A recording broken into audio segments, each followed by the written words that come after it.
Hola, muy buenas a todos, bienvenidos a este primer y nuevo presupuesto del año 2017 y en este caso, como estáis viendo en el título, se trata de un ordenador de unos 1000 euros y que pues podríamos considerar que es de lo mejor que podemos encontrar en gama media para todos aquellos usuarios que quieran utilizar este ordenador para el gaming, para la edición de vídeo, para cualquier tipo de cosa así. Va a ser más que suficiente y perfecto. Sé que 1000 euros a muchos os parecerá bastante y a otros les parecerá poco. Pero bueno, vamos a empezar con los componentes y vamos a ir detallando esto poco a poco. Como procesador me he decantado por este Intel Core i5 6600K 3,5 GHz de socket 1151. Como estáis viendo es de la serie K y nos permite hacer overclock, y es que este procesador se puede poner muy fácilmente a 4 GHz y de esa manera pues tendremos un rendimiento bastante superior.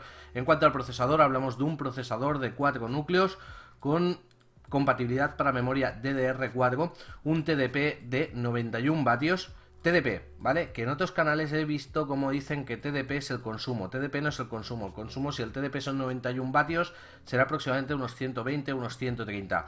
No os lo sabría decir exactamente, porque eso ya depende de cada procesador.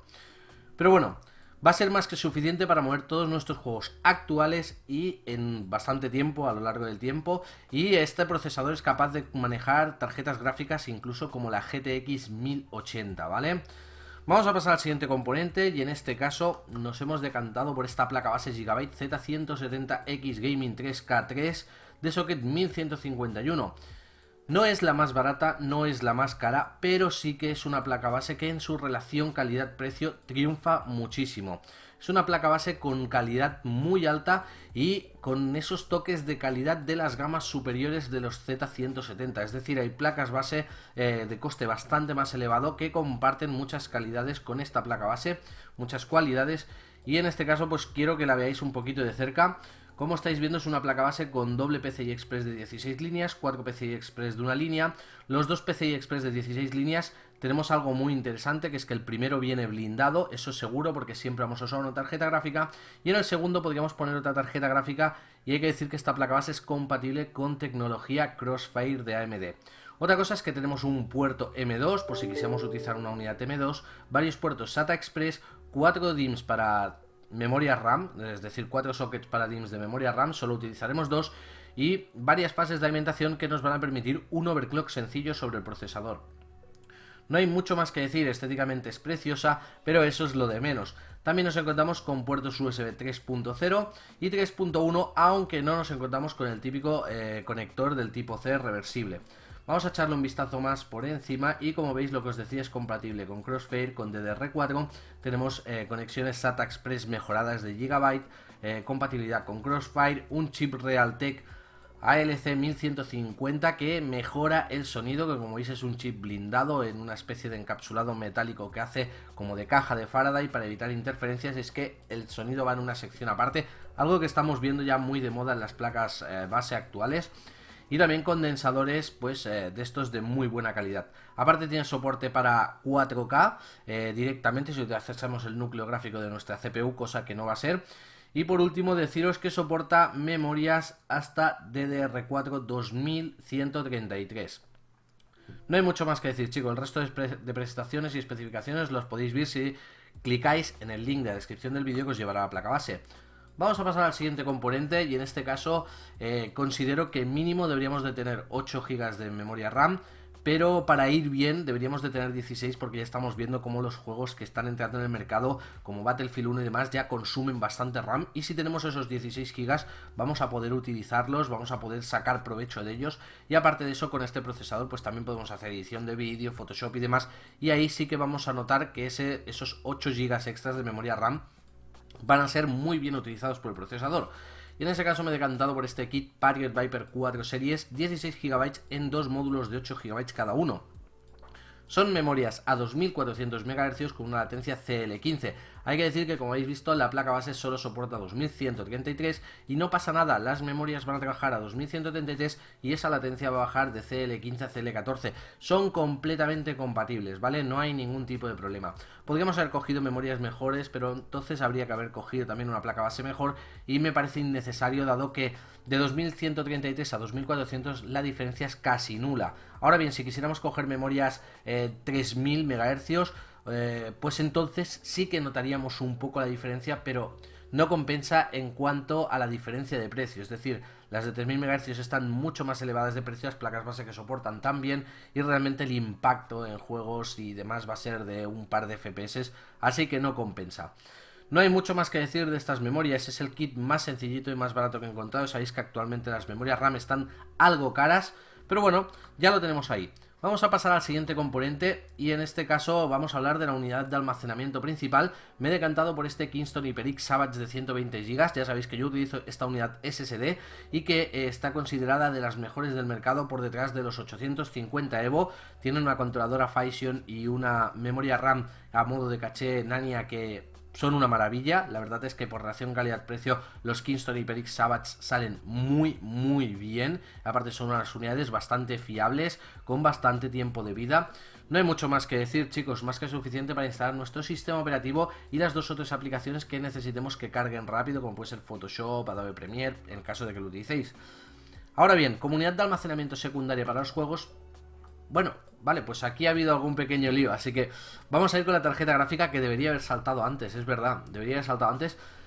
Con respecto a la tarjeta gráfica me he decantado por esta Sapphire Radeon RX 480 Nitro de 8 GB GDDR5.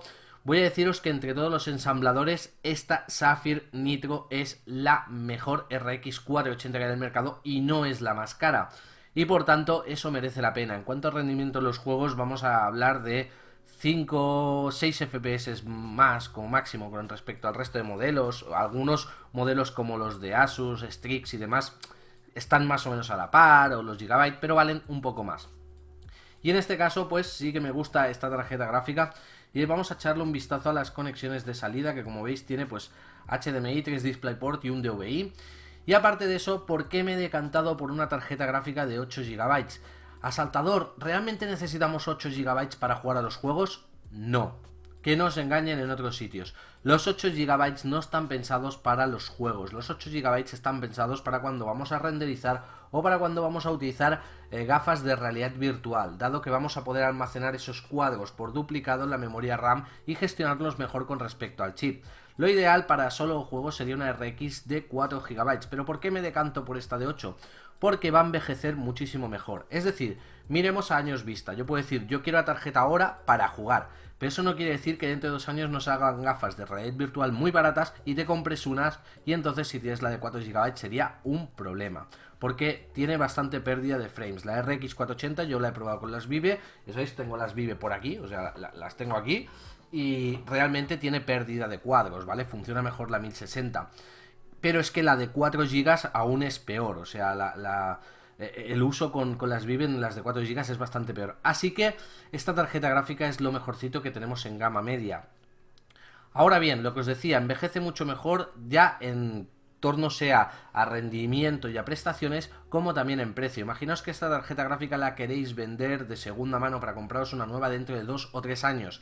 Seguramente vais a poderle sacar 100 o 150 euros, pero una de 4 GB seguramente estará por debajo de los 90 euros, porque casi nadie las va a utilizar. Así que me parece muy interesante pagar ese extra. Ahora sí, vamos a pasar al siguiente componente, que va a ser la unidad de almacenamiento secundaria, y aquí va a ser donde vamos a guardar todos nuestros juegos, todos nuestros programas, lo que no necesitemos que vaya muy rápido, y vamos a decantarnos por este Seagate Barracuda de 1 TB, SATA 3, 3,5, ya sabéis, la serie desktop que anteriormente era 7200.14. Bueno, un disco duro que lleva mucho tiempo en el mercado, muy confiable, con 64 megas de memoria caché, que la verdad es que funcionan bastante rápido para el precio que tienen. Es decir, no es lo mejor, pero sí que dentro de lo más barato es de lo mejorcito que podemos encontrar.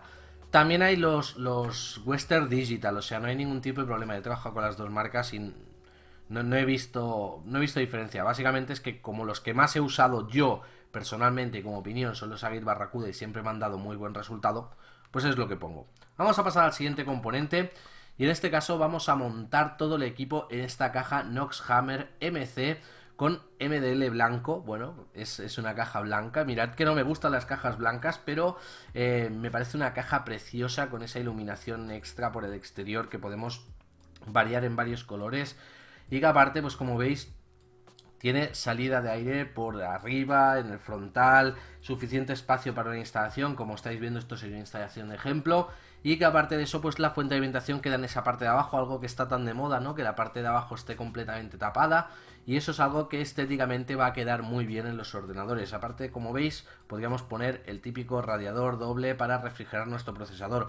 Una caja que en cuanto a calidad está ahí, relación calidad-precio está ahí, no esperemos materiales de gran calidad, no esperemos chapa de gran calidad, el frontal es plástico, pero aún así la verdad es que por el precio que tiene merece la pena, y es que hablamos de una caja de solo 44 euros. Vamos a pasar al siguiente componente, y en este caso me he decantado por una fuente de alimentación Corsair CX500V2 80 Plus bronce de 500 vatios. ¿Por qué esta y no la otra Kai que es solo 80 Plus, que es la VX550? La VX550 algunos me lo dijisteis en los comentarios y salieron algunos lotes malos, y por eso ya la descarto directamente en los presupuestos. Lo estuve mirando, me estuve informando y es cierto que algunas tienen fallos, y eso pues es algo que no me gusta, y por la diferencia de precio que son pues 7 o 8 euros más, yo creo que es mejor cogerse esta, que esta sí que es cierto que tiene un RMA muy bajito. No es una fuente de alimentación modular, es decir, es una fuente de alimentación clásica con todos los cables, pero más que suficiente para alimentar nuestro equipo en el caso de que quisiéramos pegar el salto y hacer un Crossfire, que el ordenador está pensado para que lo podáis actualizar a un Crossfire o un multi GPU, ¿vale? Son dos cosas diferentes que ya hablaremos pronto.